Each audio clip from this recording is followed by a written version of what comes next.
የኢራን ጦርነት ከአሜሪካና እስራኤል ተሻግሮ የባህረ ሰላጤው ሀገራት ላይ እየጨመረ መጥቷል። ኢራን የሰላጤው ሀገራት መሪዎችን ለማስወገድ እንቅስቃሴ እያደረገች መሆኑም ተሰምቷል። በተለይ ደግሞ የሱኒ ሙስሊሞች ማዕከል በሆነችው ሳውዲ ንጉስ ላይ ጥቃት ለማድረስ እርምጃዎች መኖራቸውን ሚድል ስታይ የአረብ ደህንነት ምንጮችን ጠቅሶ ዘግቧል። ከወደ አሜሪካ ደግሞ የትራምፕን ስልጣን ለመገደብና በኢራን ላይ የሚወስዱትን ወታደራዊ እርምጃ ለማስቆም ዴሞክራቶች አዲስ ህግ ይዘው መጥተዋል። ትራምፕን ያስቆጣው ውሳኔና የኢራንን ጦርነት ያስቆማል የተባለው የዴሞክራቶች አዲሱ ህግ ድምጽ አሰጣጥ ከምን ደረሰ የሚለውን ጨምሮ ሌሎች ትኩስ የቀጠናውን መረጃዎች ይዘናል። አብራችሁን ቆዩ።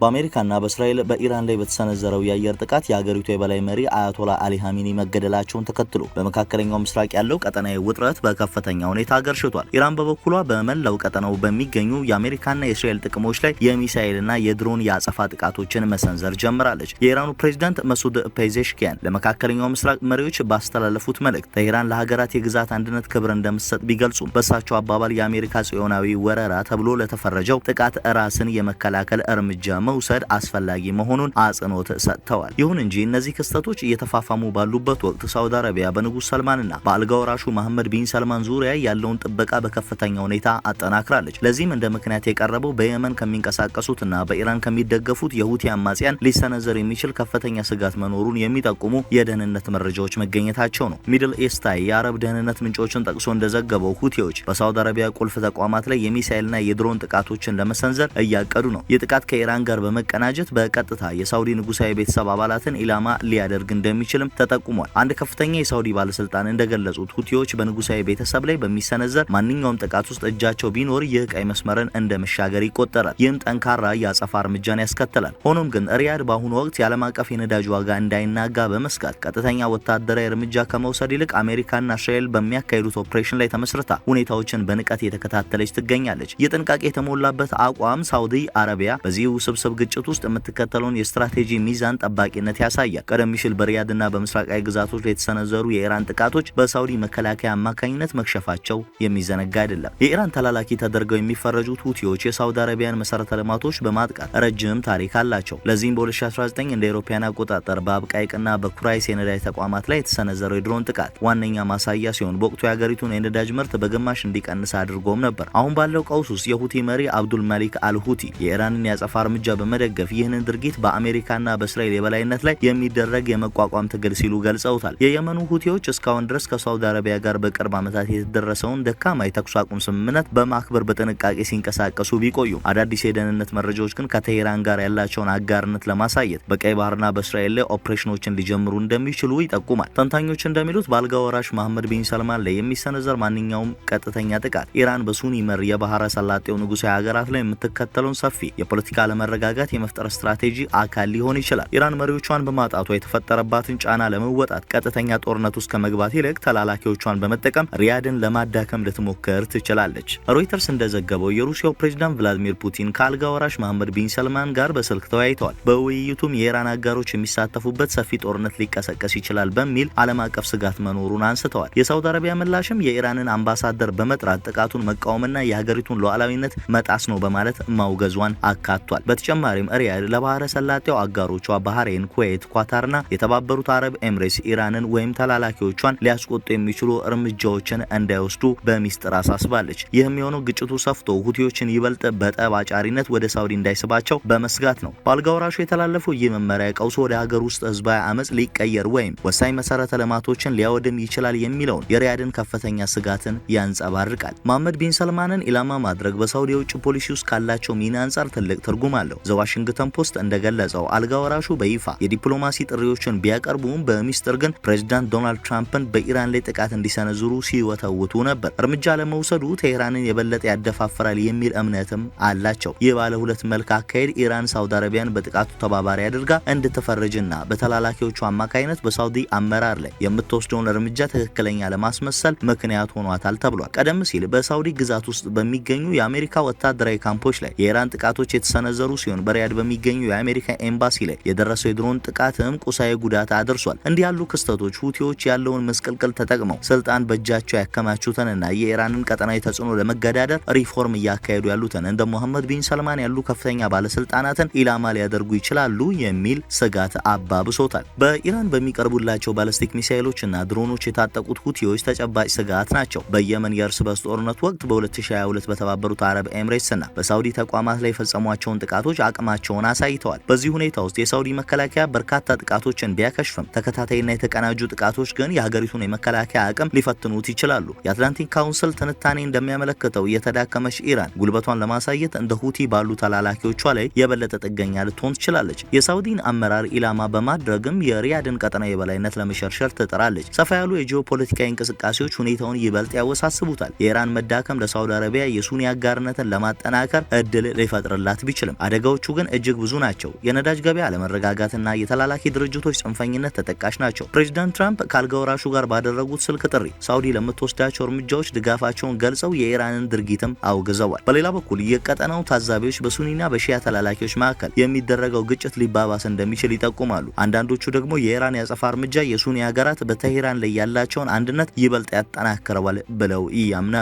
ዘ ታይምስ ኦፍ ኢንዲያ እንደዘገበው የሳውዲ አረቢያ ካቢኔ የባህረ ሰላጤው ሀገራትን ለመከላከል ያለውን ዝግጁነት በድጋሚ ያረጋግጧል። አልጋ ወራሽ መሐመድ ቢን ሰልማንም የሁቲዎችን ጣልቃ ገብነት በመስጋት ምላሾችን በማስተናገድ ላይ ይገኛሉ። በንጉሱ ላይ ያተኮረው ይህ ስጋት ኢራን ግጭቱን ግለሰባዊ የማድረግና ቀጥተኛ ወረራ ሳይፈጽሙ የሳውዲን መረጋጋት በተላላኪዎች የመፈታተን ስትራቴጂን ያሳያል። የሁቲዎቹ ዛቻ ወደ ተግባር ከተቀየረ ሪያድን ወደ ተሳትፎ ሊያስገባት ይችላል። ይህም የአሜሪካ እስራኤል ኢራን ጦርነትን ወደ አጠቃላይ የባህረ ሰላጤው ቀውስ ሊለውጠው ይችላል። ለአሁኑ ሳውዲ አረቢያ በመሪዎቿ ዙሪያ ያጠናከረችው የደህንነት ጥበቃ የመከላከል አቋም መያዟን የሚያሳይ ቢሆንም በሁቲዎች ላይ የተቀመጠው ቀይ መስመር ግን ጥቃቱ ከቀጠለ የአጸፋ እርምጃ የመውሰድ አማራጭ ሁሌም ዝግጁ መሆኑን ይጠቁማል። በከፍተኛ ውጥረት መሃል የዩናይትድ ስቴትስ ሴኔት የፕሬዝዳንት ትራምፕን የኢራን ጦርነት ስልጣን ለመገደብ የቀረበውን የውሳኔ ሀሳብ ውድቅ አድርጓል። በዋሽንግተን ዲሲ በሚገኘው የሀገሪቱ የህግ መወሰኛ ምክር ቤት ወይም ሴኔት ውስጥ በብዙዎች ዘንድ ከፍተኛ ትኩረት ተሰጥቶ ሲከታተሉት የነበረው የድምፅ አሰጣጥ ስነ ስርዓት ተከናውኖ ነበር። በዚህም የሁለቱንም ወገን ድጋፍ ያገኘውና ፕሬዝዳንት ዶናልድ ትራምፕ ከኮንግረሱ እውቅናና ፍቃድ ውጪ በኢራን ላይ ወታደራዊ እርምጃዎችን የመውሰድ ስልጣናቸውን ለመገደብ ታስበው የቀረበው የጦርነት ስልጣን የውሳኔ ሀሳብ ሳይሳካ ቀርቷል። የ1973ቱን የጦርነት ስልጣን ድንጋጌ መነሻ በማድረግ የቀረበው ይህ የውሳኔ ሀሳብ በ53 ለ47 ድምጽ ልዩነት በሴኔቱ ታግዶ እንዲቀር ተደርጓል። ይህም ውጤት በፕሬዝዳንቱ አስተዳደርና በኮንግረሱ መካከል በከፍተኛ ሁኔታ እየተፋፋመ ስላለው የዩናይትድ ስቴትስና የኢራን ግጭት አያያዝ ዙሪያ ያለውን ጥልቅ የፓርቲ ፖለቲካ ክፍፍል በግልጽ ያሳየ ክስተት ሆኗል። ይህ ድምጽ አሰጣጥ ካለፈው ዓመት ሰኔ ወር ጀምሮ በፕሬዝዳንቱ ወታደራዊ እርምጃዎች ላይ ገደብ ለመጣል በኮንግረሱ በኩል የተሞከረ 8ኛው ሙከራ መሆኑ ሲታወቅ፣ ይህም በመንግስት ያስፈጻሚና የህግ አውጪ አካላት መካከል ያለውን ቀጣይነት ያለው አለመግባባትና ውጥረት ይበልጥ አጉልቶታል ተብሏል። በሪፐብሊካን ፓርቲ ቁጥጥር ስር በሚገኘው ሴኔት ውስጥ የተካሄደው ይህ የድምጽ አሰጣጥ ሂደት ከአንድ የሪፐብሊካን አባል በስተቀር ሁሉም የፓርቲው አባላት የውሳኔውን ሀሳብ በመቃወም ድምጽ የሰጡ ሲሆን የኬንታኪው ሴናተር ራንድ ፖል ብቻ ከፓርቲያቸው ሀሳብ በመውጣት ለውሳኔው ሀሳብ ድጋፋቸውን ሰጥተዋል። በዲሞክራቶች ወገን ደግሞ የፔንሲልቫኒያው ሴናተር ጆን ፊተርማን ብቻ የውሳኔ ሀሳቡን በመቃወም ድምጽ የሰጡ ሲሆን የቀሩት ሁሉም የፓርቲው አባላት ለውሳኔው ሀሳብ ሙሉ ድጋፋቸውን አሳይተዋል። በቨርጂኒያው የዲሞክራት ሴናተር ቲም ኬይን እና በሌሎችም አባላት አቅራቢነት የቀረበው ይህ የውሳኔ ሀሳብ ኮንግረሱ በግልጽ ጦርነቱ እንዲቀጥል ፍቃድ ካልሰጠ በስተቀር ፕሬዝዳንቱ በ60 ቀናት ውስጥ ማንኛውንም የጠባጫሪነት ተግባር እንዲያቆሙ የሚያስገድድ ነበር። ይሁን እንጂ ራስን ለመከላከል የሚወሰዱ እርምጃዎች ግን የውሳኔ ሀሳቡ አይከለክልም ነበር። ዘዋሽንግተን ፖስት እንደዘገበው የዚህ ውሳኔ ሀሳብ ውድቅ መሆን ፕሬዝዳንት ትራምፕ በውጭ ፖሊሲ በተለይ አሁን በኢራን ላይ የተካሄደ ባለው የዩናይትድ ስቴትስ እና የእስራኤል የጋራ ወታደራዊ ዘመቻ ላይ ያላቸውን ሰፊ የአስፈጻሚነት ስልጣን ይበልጥ አጠናክሮላቸዋል። ከድምጽ አሰጣጡ በፊት የተካሄደው ክርክር የህግ አውጪዎቹ የፕሬዝዳንቱን አስተዳደር ስልት በሚመለከቱበት መንገድ ላይ ያለውን ከፍተኛ ልዩነት ያሳየ ነበር። ዲሞክራቶቹ እንደሚከራከሩት ከሆነ ኦፕሬሽን ኤፒክ ፉሪ ተብሎ የሚጠራው የአየር ጥቃት የኮንግረሱ ግልጽ ትዕዛዝ የሌለው ከመሆኑም በላይ ዩናይትድ ስቴትስን በሌላ ረጅም የመካከለኛው ምስራቅ ግጭት ውስጥ የመዝፈቅ አደጋ አለው ብለዋል። የጦርነት ስልጣን ማሻሻያ እንዲደረግ ለረጅም ጊዜ ሲሟገቱ የቆዩት ሴናተር ኬን ከኢራን በኩል ሊሰነዘር የሚችል አፋጣኝ ስጋት መኖሩን የሚያሳይ ምንም አይነት ማስረጃ አለመኖሩን አጽንኦት ሰጥተው ተናግረዋል። ሴናተሩ ዩናይትድ ስቴትስ በኢራቅና በአፍጋኒስታን ካደረገቻቸው ጦርነቶች ጋር ታሪካዊ ንጽጽር በማቅረብ በእነዚያ ጦርነቶች ከ14000 በላይ አሜሪካውያን ህይወት ማለፉንና